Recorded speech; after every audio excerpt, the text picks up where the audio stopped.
Welcome to the Mediocre to Magnificent podcast. I'm your co-host, Braxton Matson, and your host, Lee A. Williams, and I just want to say thank you for tuning in because you are what makes this pure magnificence.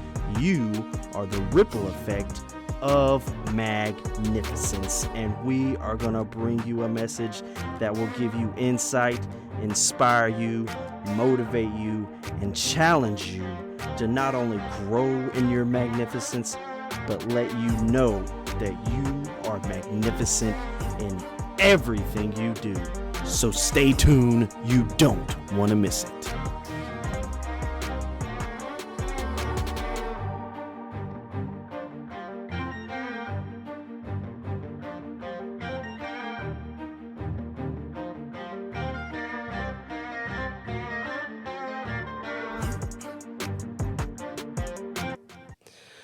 Lee, man, Yes, welcome sir. back Welcome to the Mediocre to Magnificent podcast. back. Yes, sir. Co-host Braxton here with Mr. Lee A. Williams. That's right. So yeah, man, I got an interesting one. Yeah. And I don't. I guess I'll have to kind of walk you through how I got to this point. Yeah.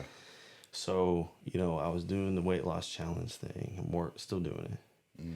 And like Gavin was wanting to get like a heavy bag. Like he was wanting to do boxing. Yeah. And I was like, man, yeah, that'd be cool. Because I used to have one. And it was like, you talking about a workout, like even like just shadow boxing and stuff like that. Yeah. It's pretty, it's good exercise. So we get a heavy bag. So we got this heavy bag now. I'm like, oh man, yeah, this is hitting it, going a couple rounds. Going a couple rounds. And all that. And then, you had the whole Creed 3 fight come out, the movie. Yeah. And I got to like looking into some stuff. And I want to say what really got me interested in looking into this was we were talking before the last podcast, and you said something about Rumble in the Jungle. And I was like, I need to look into the Rumble in the Jungle. Info sponge, everybody, I know what the Rumble in the Jungle is. Yeah. But to like truly like soak it in, know it. Yeah. Because it's before our time. Yeah, it was before our time. Yeah. So I had like info sponges for like Rumble in the Jungle against, Muhammad Ali and George Foreman. Yeah. So to give you a perspective, this was like the time where Ali was in his later years. Like he was 32, I think, when this was going on. Foreman he was like the up and coming, like he was the world heavyweight. And if you look back to his previous fights on how he got to be there, like he was brutal. Like he went to just beat you. Yeah. And I want to say like a lot of his fights were like knockouts. Yeah. I want to say he had like almost all of them, except for maybe a few before Ali were just straight knockouts. But it was unique though because a lot of it was like not even after, like it was a 3-4 round thing. Yeah. Like they were done like that. But if you look at Ali's record, he went distance. Like a lot of his fights went distance. Yeah. And so I was like, look, okay, that's kind of interesting. And I'm like, well, how did the Rumble in the Jungle even happen? And a lot of it was like promotion stuff with Don King and, that's a whole nother episode on that. Yeah. But so they like this Rumble in the Jungle. So you got George Foreman and Muhammad Ali. And it's like Ali did most of the promoting. Like George didn't say really anything much at all. I mean, he did, but it wasn't like how Ali would like promote it and build it up. And a lot of the supporters were like they were there for Ali. Like George didn't really have that kind of feel. But like, have you watched the fight, like full fight of it? Not the full. Okay, because I watched the full fight, and for them to go 8 rounds after me seeing the first 2 rounds, I was like, this is crazy. Yeah. Because they were like going at it for the first 2, 3, 4 rounds. Yeah. But it was like, it was unique to me because you had 2 fighters that were orthodox fighters. And they knew themselves on what they were good at. Yeah. Like Ali was IQ to me in the fight. Like his IQ like he had a high IQ on what he had to do. Yeah. He may not have been the strongest like puncher or whatever, but he knew what he had to do to get the job done. And Foreman was like this just brawler. Just brawler. Like he would just beat you into submission. From what the previous fights were. And I think like you look at it, like Foreman was, I felt like Foreman kind of thought like, oh yeah, like, I mean, I'm getting $5 million out of this anyway. Like either way, they were both getting $5 million off of this fight.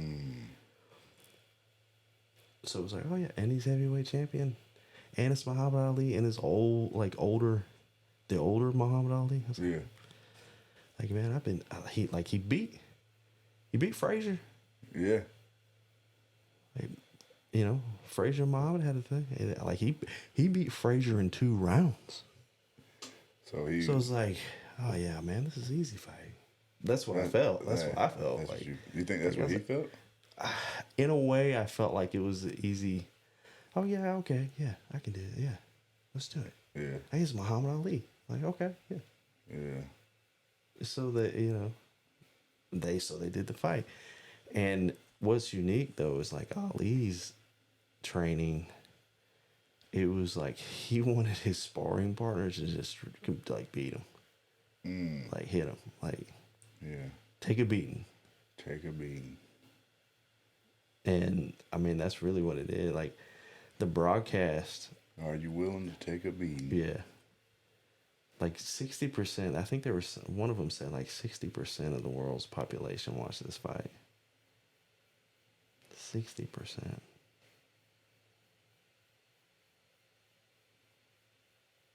I mean, that's just crazy to me back then. 60%. Yeah, that's a lot. But so the round it starts, and like George Foreman's way of fighting is like Muhammad put it as like he's a mummy. He's a like mummy. He would have his arm like, and what he's doing is like he's trying to block their punches and direct them and position them. Yeah. And if you were to look at George, I mean, he's a big dude. Yeah. So he has that ability to do that. Yeah. Whereas Ali, he's kind of the same way, but he doesn't do the mummy thing. Like that's not him. You took it out. It was like fly like the butterfly, sting like the bee analogy. Yeah. That's kind of like how Ali was. So when the fight starts, Foreman's doing the same technique like he's been doing. Yeah. But Ali is using the ropes, and they get the term rope-a-dope from this. Rope-a-dope. Because when you're on the ropes, you can take a lot of the energy transfers into the ropes because you got something to lean on, so you're not standing on your own power. Yeah, like not complete power, right? But still, Ali's got to be able to take some of this stuff. Like he was taking some body shots, man. Yeah, and looking at the first 3 rounds, like there were points where Foreman would have connected with the right hand that he come down with. I was like, some of them I didn't even know how Ali got out of the way. But then at the same time, the way Foreman had his open guard up, Ali was able to get quick jabs in. Like he was able to like keep his distance and the speed of Ali was interesting to me. Like he was so fast. So fast. When when he countered and stuff. Yeah. He was so fast at it, like bam, bam, and then he'd get out. Beyond the ropes and then. Yeah. And there was times where he was leaning way on the rope, and he still got a jab off. I was like, but he was keeping his distance, and it gets to the 6th round, and I was listening to some interviews that George did, and George thought he had him. Like, I'm thinking the 4th round, like, when are they gonna drop? Because like the way they were hitting, I was like, how are they handling all this for 8 rounds? They're gonna go 8 rounds. Wow. So the 6th round comes around, and he says Ali whispers to him. He's like, George, is that all you got? Is that? How do you feel about that? Like, how do you feel as a like? Put it this way. You're this big, dominant, strong. Yeah. Like, you've beaten people in 2-3 rounds consistently, all the way up to you winning the world heavyweight. Yeah. You beat Freight in 2 rounds. It's the same way. Like, why would you change it up? You know? And then so you don't really change it up. But you have a guy in there 6 rounds. Now think about this. Foreman didn't really go 6 rounds. Like, yeah. I think that was the longest he's ever gone. Oh, really? Well, at that time. At that time. Yeah. I think that's what they were saying. Like, he went distance. He did go distance, but like, not like that. It wasn't the norm for him. Yeah. At that time. And you got a guy telling you, like, is that all you got? Especially and if you know put it on him, man. If you threw some of your best shots, and you're like, this guy's taking it. Like, how do you feel about that? Like, you emptied the tank. 6 rounds, and this guy says, "Is that all you got?" That's a heart taking moment, man. Like, that's like a realization thing. Like, man, like, this guy ain't playing. All you got. So they go 8 rounds, and you can tell Foreman is zapped by this point. And Ali finds the opening, and like, I think that fight for Ali solidified him as like one of the greatest boxers of all time.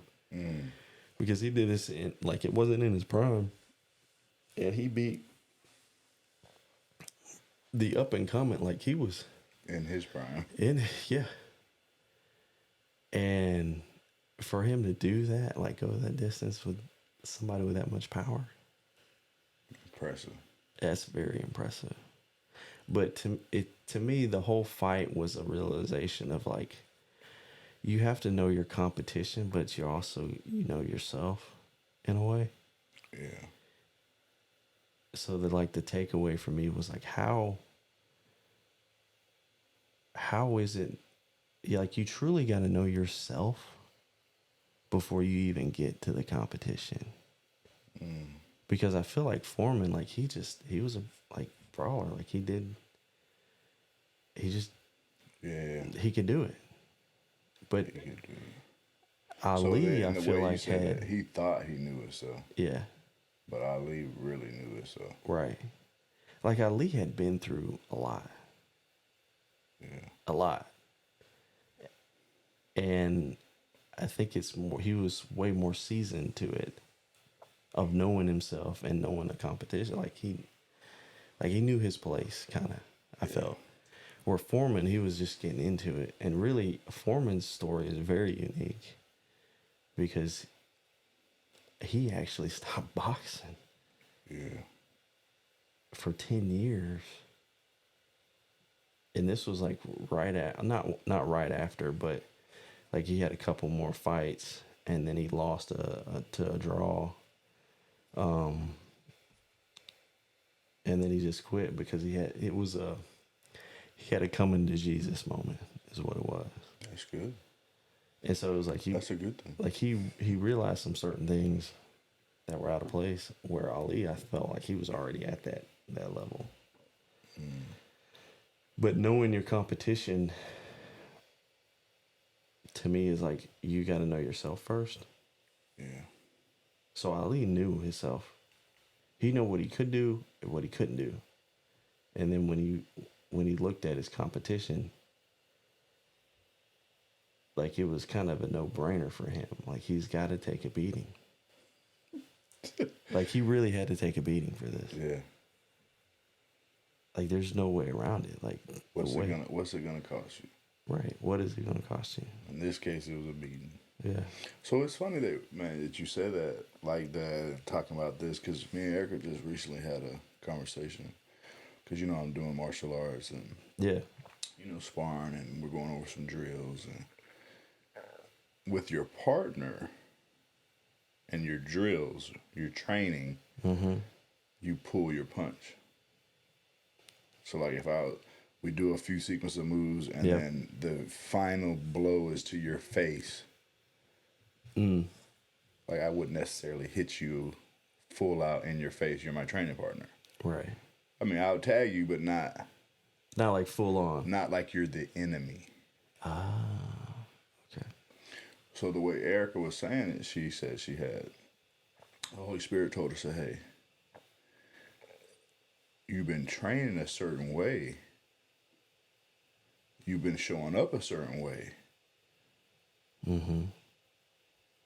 As far as to say, okay, you pull your punches with a sparring partner, but if it was the enemy, you wouldn't pull your punch. But then if we're talking about this, and then it's a great transition. You said George Foreman stepped away from boxing for 10 years and during that time had a come to Jesus meeting. Yeah. I believe he became a minister too. Yeah, he's pastor. Yeah. So if we bring Satan into the game, if we say it from his version, he's not holding any punches. Oh, yeah. No. Right? No. And if you're dealing with him, you better not hold any punches. Right. Or pull any punches. Right. Now, I don't want to say that. So the way I'm liking to say this is, so because George Foreman came to Jesus, accepted him as his Lord and Savior, that was the championship. That's how I felt, man. That was the heavyweight. I felt like the Ali fight with him, Rumble in the Jungle, it was kind of like, he had to be humble. Yeah, it was the humbling part. And he had to be broken. I felt like it triggered something, especially because after the fight, like if you were to look at Foreman's fate, like after he got beat by Ali, like it wasn't a happy face. But he wanted the title back really bad. Like if you watch interviews, he wanted that title back. He did an exhibition match with 4 other guys. Yeah. And then he faced, who was it? Hold on. I got it on here. I got the great way to say it, man. What? That championship, with as far as the belt heavyweight champion of the world in boxing, became an idol to him. Exactly. And so he realized he had to put that down. He had to let it go. Like he had them. It didn't matter. Like if he went back and got it. Yeah. If it was in this rightful place and not an idol. It's one thing to say, okay, I accomplished it, I could do it. But if you put it before God. Yeah. And then that's how you say, like, if you say it jokingly, like, if you don't get with Jesus, right, you're gonna take a beating. Yeah. I mean, it was crazy because it was the Jimmy Young fight. They went the full round. They went the full round, and Young knocked him down to his knee. I think it was the final round of that fight. And that, I felt like, took him over to win that fight. And if you haven't heard Foreman's testimony on like what happened to him in the locker room after that, I'd seriously seriously take a look at that, because he completely quit boxing in the locker room for 10 years. Yeah.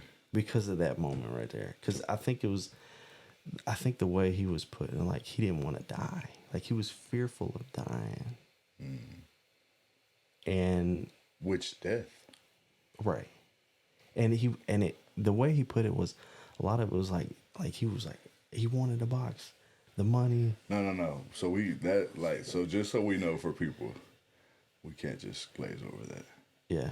Which death? Yeah. We all die once, but we all don't have to die twice.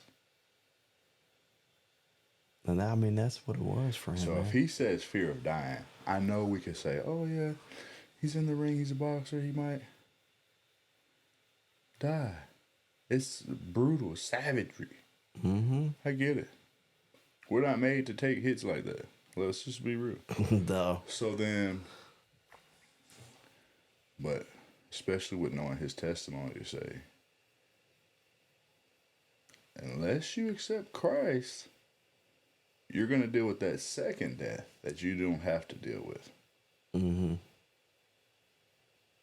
So I don't want to, I didn't hear the interview to the level you heard it. Yeah. I didn't research info sponge it. I didn't study it. But not to have the second death. Right. To be right. And then by knowing yourself, because say for something for Ali, boxing might not have been an idol. That wasn't Ali's journey. No. That was George Foreman's journey. Like, he had to, because, me and Eric could always talk about, just because you struggle or deal with that doesn't mean. Right. Like, I can go and do this and not have no problem. Or this person be like, oh, man, it's like, well, that's on you. Yeah. Now, I'm not saying, don't have a problem with sin. I'm not saying that. Like, I can just do sin. I'm not saying that. But well, just because it doesn't affect me. Okay, I'm not saying sin. Right. But, if you need the example, be like, man, if I eat pizza, I want pizza all the time. It just throws me over the edge. Yeah. Like, okay, well, you might need to have moderation and not do that. But with someone else, no, I don't like pizza like that.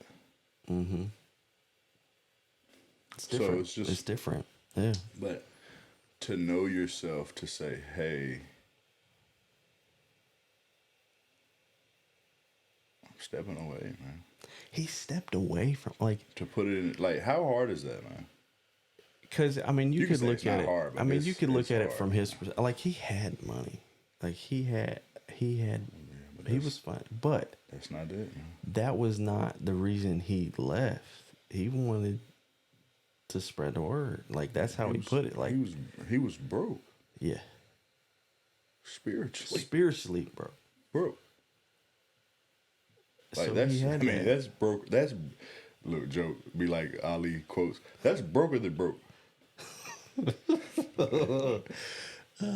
Ali has some funny comments, man. He was the character, man. What would you do, me and you were sparring, and you gave? Let's just do it. And you're you've been training. You done got a heavy bag. You're doing the virtual boxing. I'm not. I just show up. I'm older than you. You know what I'm saying? Yeah. And you're like, okay, I'm gonna give it to you. And I say, 6 rounds in. Yeah. That's all you got. And you've thrown some of your best shots. Yeah. That's a, yeah. But so then to say, look at that though. We could throw, especially if you ask and think about the episode that we just did about me saying, I have to give it to God. Yeah. So I'm throwing my best shots and they're nothing without God. That's what George. That's the takeaway from this. That was the takeaway from it. I've gave you my best shots, and it doesn't mean nothing because I don't have Jesus Christ in my life. Yeah. rumble in that jungle for a little bit. Ooh. Yeah, that's a big one. I like that. I like how you put that. Like, you could be throwing your best shots. And be a sinner. Yeah. That's supposed to be saved by grace, but you have to do something. That's a big one. Yeah, it is, man. That's huge. Yeah, I love it. Like, that was... Because I never... Like, I was looking at it as just the rumble in the jungle. Yeah. Like, when I first looked at it, I was like, oh, man. And I was watching off, I was like... Bigger. And I was like, just the... And I don't know if it was just Foreman's, like, his facial expressions. Because if you were to look at George, he looks scary, man. He looks scary. Like, he didn't say nothing, but his face looks scary. Yeah. But then it's like, there's something behind it. Like, what is it about George Foreman? Yeah. And so as I got looking, I was like, oh, wow. Like, that's what happened? That's what happened, man. Like, now we know why you got put on this track. Yeah, man. To Info Sponge to look at, like, that's a big deal. To bring it to the podcast, man. I mean, think about it. He goes away. He comes back to boxing 10 years later. And becomes the oldest heavyweight boxing champion in the world. The oldest, man. And if you look at the way he did it, compared to how he did it when he was younger, it's different. It's different. Like, it's the way he just changed his complete fighting style.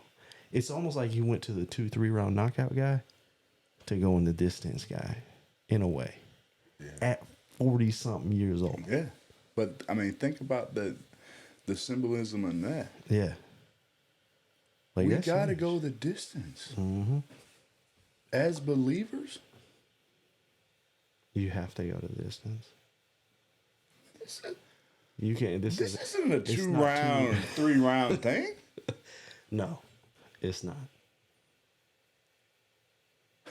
Like, this is a life thing. Say he's laughing at you in 2 rounds.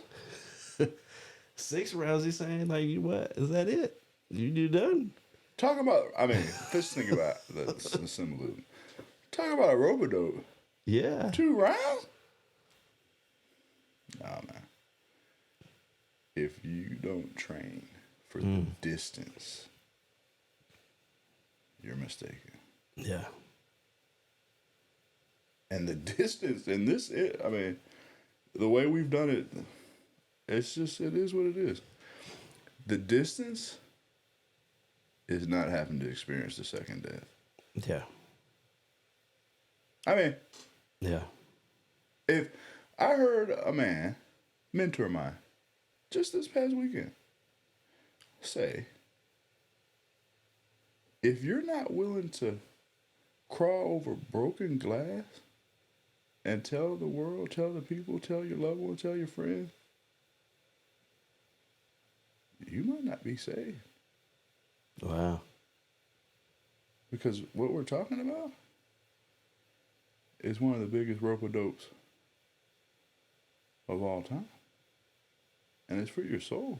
Mm-hmm. And when you have the opportunity to help somebody not experience that. Right. Okay, he wants you on the roads, man. He wants you on the roads to make you think of lack. He wants you on the roads to think of failure. He wants you on the roads for fear. He wants you to place idols in your mind. Oh, man, I need to go buy the latest car. Yeah. I need a bigger house. I'm not living in the right neighborhood. Oh, my family didn't take the trip. I don't know what your idols is. I don't know. But you better lay it down. Yeah. And get right so you go the distance. And there's only one person that helps you with that. That's right. So now you know why you did the podcast. Yeah, now I know why I did the podcast. I was like, man, I don't know. Yeah, because we were talking about it. I was just willing. Like, when you said, I don't know where this is going to go. I said, man, watch this. I said, man, you gonna be able to carry the podcast? 'Cause, I mean, I've heard it's before both our times. Right. I wasn't born in 1974. I wasn't. No. So I was like, I said, can you carry it? Because if you can carry it, then we'll do it. You say, yeah, I'll carry it. I might ask you a few questions. But the only thing that I'm saying now, to tie in for just my role in it, is obedience. So now you've heard the message. Don't think this is Lee and Braxton talking to you. Yeah. Are you going to be obedient? Yeah. And are you going to carry your cross? Ooh. Like Braxton carried this podcast. That's right. That's big, man. That's so crazy how this podcast works out, man. Yeah, man. I love it, man. You love it. Magnificent, man. Don't be rope-a-dope, man. If people don't think that don't be rope-a-dope. There's things going on. Yeah. Okay, look. Yeah, I don't need this because we'll be on here for we would be on here for a while. 2 hours if I do that. Stay tuned to the next episode. Look, because if I say that, it's another 20 minutes. It will be. Minimum. Yeah, I know it will be. And so people just need to keep listening. We need to like take a note after this. Yeah. Take a note. We'll like transition to the next part. Yeah. But yeah, nah, man. I love this episode. Yeah, how you tied it in, like bringing that whole dynamic of how the rumble in the jungle. What's the real jungle, man? Yeah. All right, it's huge, man. Till next time.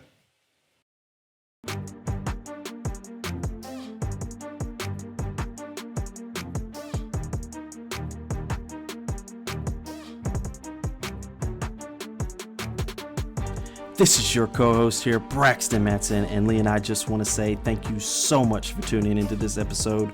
We hope you've enjoyed it just as much as we did making it, but we couldn't do it without you. So please hit that like button, leave us a rating, leave us a review. Let us know what topic or subject that you would like us to talk about in your journey from mediocre to magnificent. But most of all, share it. Be the ripple effect of magnificence and know that you are magnificent in everything you do. Till next time.